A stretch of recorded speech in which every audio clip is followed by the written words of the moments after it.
Hi, friends.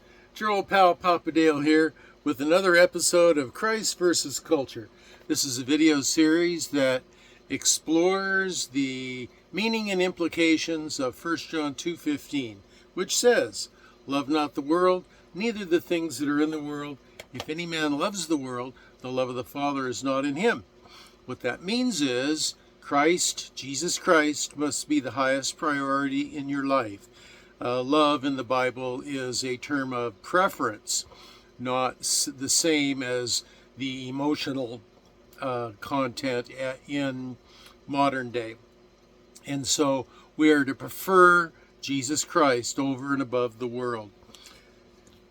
So this is just one of literally hundreds of videos that are being made and uploaded to YouTube for the purpose of providing a body of content for the Christian community today and a legacy of content for those who are left behind after the rapture.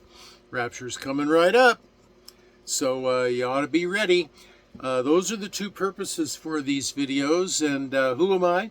Well, I'm Papa Dale, and I'm a retired pastor, teacher, theologian, evangelist, chaplain, businessman. I've done a lot of things in over 50 years of service to the Lord Jesus Christ. And it's good that you know something about people who say they want to teach you about the Bible. And so I've made a video about myself, short one, 8 minutes, tells you a little bit about the schools that I went to, my education, churches I served in, family life, and so forth. And the reason you should want to know something about people who say they want to teach you about the Bible is because the Bible says a lot of false teachers have gone out into the world. And you don't want to be listening to false teachers. The main way that you tell whether a teacher is true or false is what they teach consistent and congruent with the Scripture. Not just a verse here or a verse there, cherry picked out and a whole doctrine built around it, but the idea is the whole counsel, the whole Word of God is a monolithic teaching. There are different little elements here and there, but it's a monolithic teaching, and what the teacher is trying to teach you needs to integrate consistently and congruently with that. Otherwise, they're very possibly a false teacher, and you should walk away. So, having said that, let's get right into the lesson. The title of the lesson today is, "What are you drinking?" That's a good question. What are you drinking? What have you been drinking? So, you're thirsty. Really, very thirsty. You're handed this ice-cold can of Coke Classic. You know the one. Bright red, white letters, little white swirl. Man, your favorite soft drink. Your lips are watering. Your mouth is watering. You can hardly wait to take this nice big swig of Coke Classic. You open it up and you take a big gulp. And the liquid inside is new Coke. Looks like a Coke Classic can. It pours out like Coke, like classic Coke, but it's not classic Coke. You know it's not classic Coke. You know the difference. This liquid has more of a flat, syrupy taste. You don't like it nearly as well. You've been fooled. You've been deceived. Is it a can of classic Coke you're holding in your hand? Or is it something else? Does the packaging make it classic Coke? Or is it the content? Here, I got one right here. Oh, no, I don't either. That's Pepsi. Sorry about that. I was going to hold up a visual representation of classic Coke, but I got classic Pepsi instead. Sorry about that. So, is it a can of classic Coke you're holding or something else? No, it's not. It's not. It's not classic Coke. Is it the packaging that makes it classic Coke, or is it the content? It can be the exact same thing with the gospel. It can be the exact same thing with the person of Jesus Christ. There can be a packaging which is not consistent with the content. You see, the Bible was written by Jews and mostly to Jews. These were people who had been taught from their youth who Yahweh was, who the Messiah would be. To tweak their understanding, to see Jesus as the fulfillment of the ancient promises of Yahweh, God, the Creator, that was not starting from scratch. It was building upon what they already knew was true. But the Gentiles, you and I, we don't have that background. It's far easier to come along with a quote unquote Christ that is not Christ, or an error-laden gospel that is not the gospel, and we mistakenly believe it to be the truth. If it's not the real Christ you believe in, if it's not the true gospel you hold to, your entire basis for salvation is in jeopardy. You need to know whom you are trusting in. You need to know what gospel it is you're trusting in. Messiah is the Son of God. This means he was himself divine, very God, eternal, uncreated.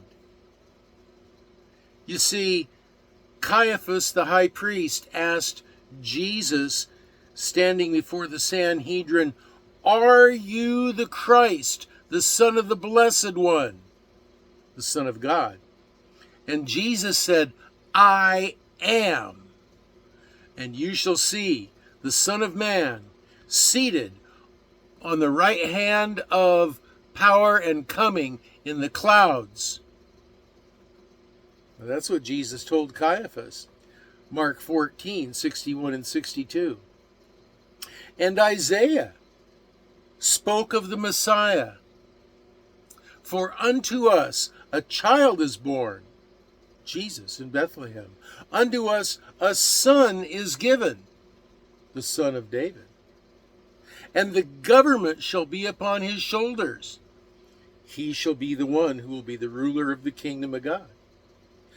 And his names shall be Wonderful Counselor, the Prince of Peace, the Almighty God." I think that's Isaiah 6:9. The Messiah is the Son of God. This means he was himself divine, very God, eternal, uncreated. That rules out the liberal Christian God, small g God. That rules out the Mormon, small g God. That rules out the Jehovah's Witness, small g God. That rules out the Christian Science, small g God, and many other false presentations of Christ.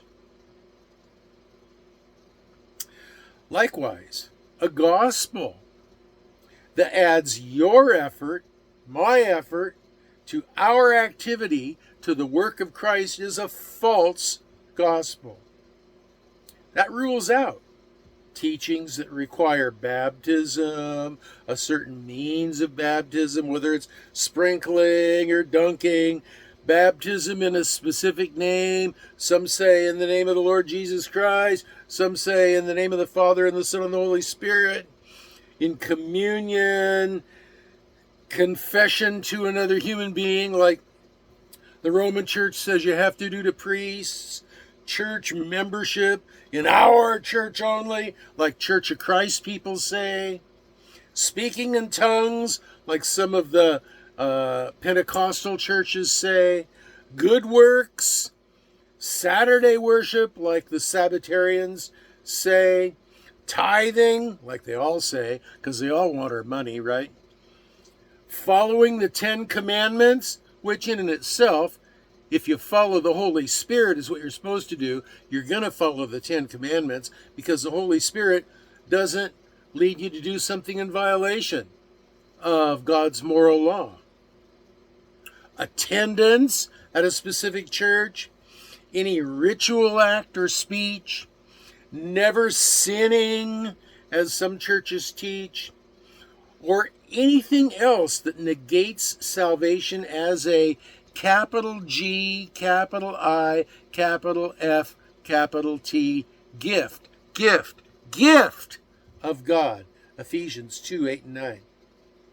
How is it it's a gift if you have to do a payback by doing something to get the gift? It's not a gift anymore.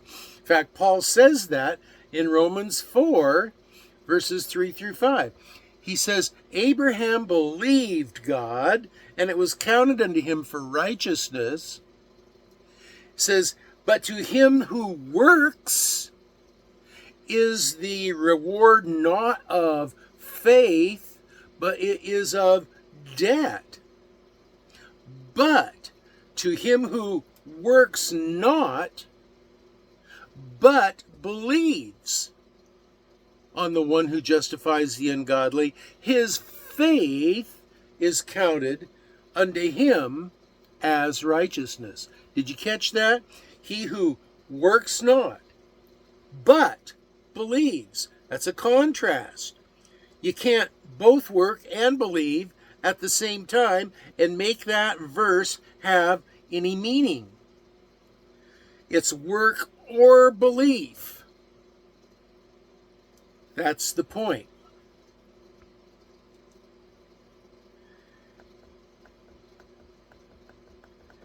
Our only responsibility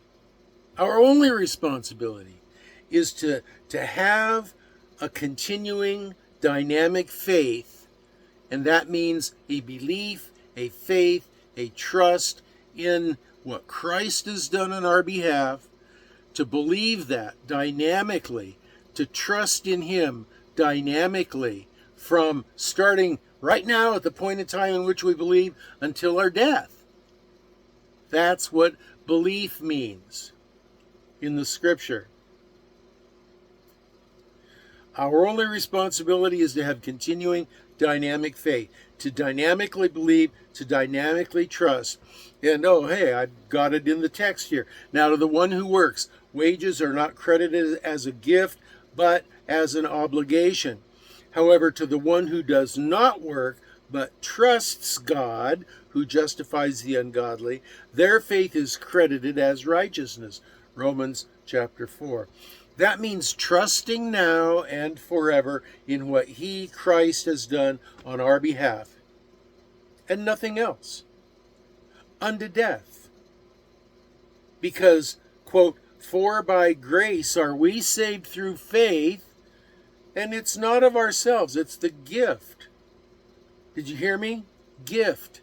G-I-F-T. It is the gift of God, not of works. N-O-T. Of works. Ephesians 2:8-9. Don't be fooled, my friends. Don't be fooled. James says faith without works is dead. That's true. But it's not the works that save. It's the faith that saves, and the works come after. The works are an evidence in your life that you do have faith. If you have true dynamic faith and trust in the Lord Jesus Christ, that will manifest in your life by good works. So, don't be fooled. Just because this Jesus that false faiths share with people, just because this gospel that false faiths share with people uses the same words, gospel and Jesus or Christ, it's no guarantee that the content of that word is the real thing. We want to drink the real thing. We want our classic Jesus. Yes, we do. So that's my teaching on what are you drinking. Those are my last thoughts and comments on this topic. If you have questions, comments, or prayer requests, you can leave them in the comments section down below, or there's a link to my Facebook page. You can take it there, especially if your comment's going to be really long. And there's also a link to these notes of this lesson if you want to go there and read through those. Now, next video, I don't know, the Lord may rapture us out of here before the next video gets uploaded. He might take me home. I'm old. I'm ready to go home and be with the Lord. Yabba dabba doo. And he may take me.